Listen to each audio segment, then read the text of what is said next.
We grew up on farms, and Luann's family. Yeah, my family is about 6 miles that way, called a little town called Verboort, and they farmed there. They had wheat and barley and combines and that type of farming, and we always had a large garden, so we just supporting the family and stuff. And They're one of those. Them and the Verboorts came out together. They came over on the ship, and then from there they traveled to Wisconsin and settled there for a while.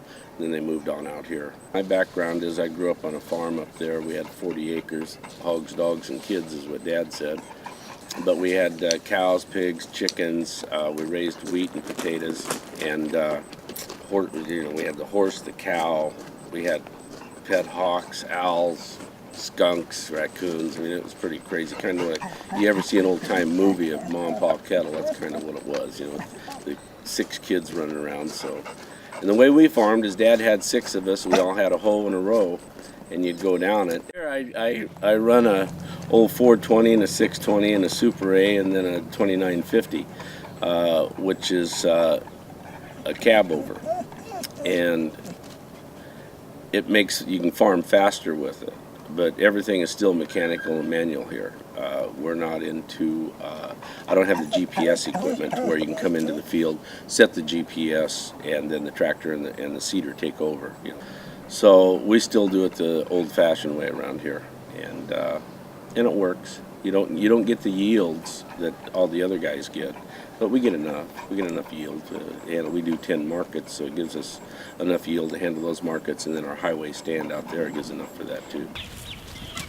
They're getting smarter. At first, they used to run away thinking I was a hawk landing when I'd throw stuff in here. Okay. So I built this originally.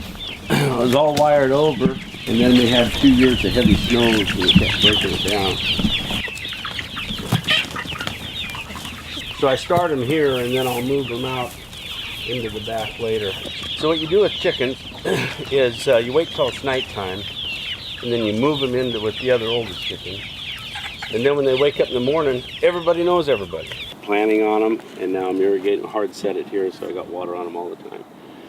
So, and they're coming on. This whole thing will be strawberries next spring. And they do fine in the winter? Yeah, they go to sleep after a while. I'll feed them and they go to sleep, and they have a root base built on them, and then they'll take off in the springtime. People come up and say, it's the biggest turnip I've ever seen. It's a rutabaga. Well, what's a rutabaga? I'm thinking everybody should know what a rutabaga is, with that. So then we got our parsnips here. Got a lot of parsnips across here. Grew up with Hubbard, so it's always been my favorite. And so we got green and blue Hubbards. We got sweet meats. I like squash stuff. We got to wait for it to freeze. And all the sugar. Sets them, brings the sugar. I sell a lot of squash once people try it. We like farmers markets. We like dealing with the people. We enjoy that part. I mean, I've never had anybody pay me before and say thank you.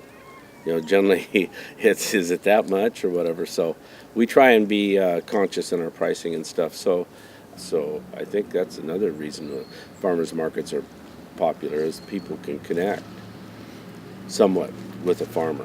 People ask if they can come out here to see the farm. Sure, come on out.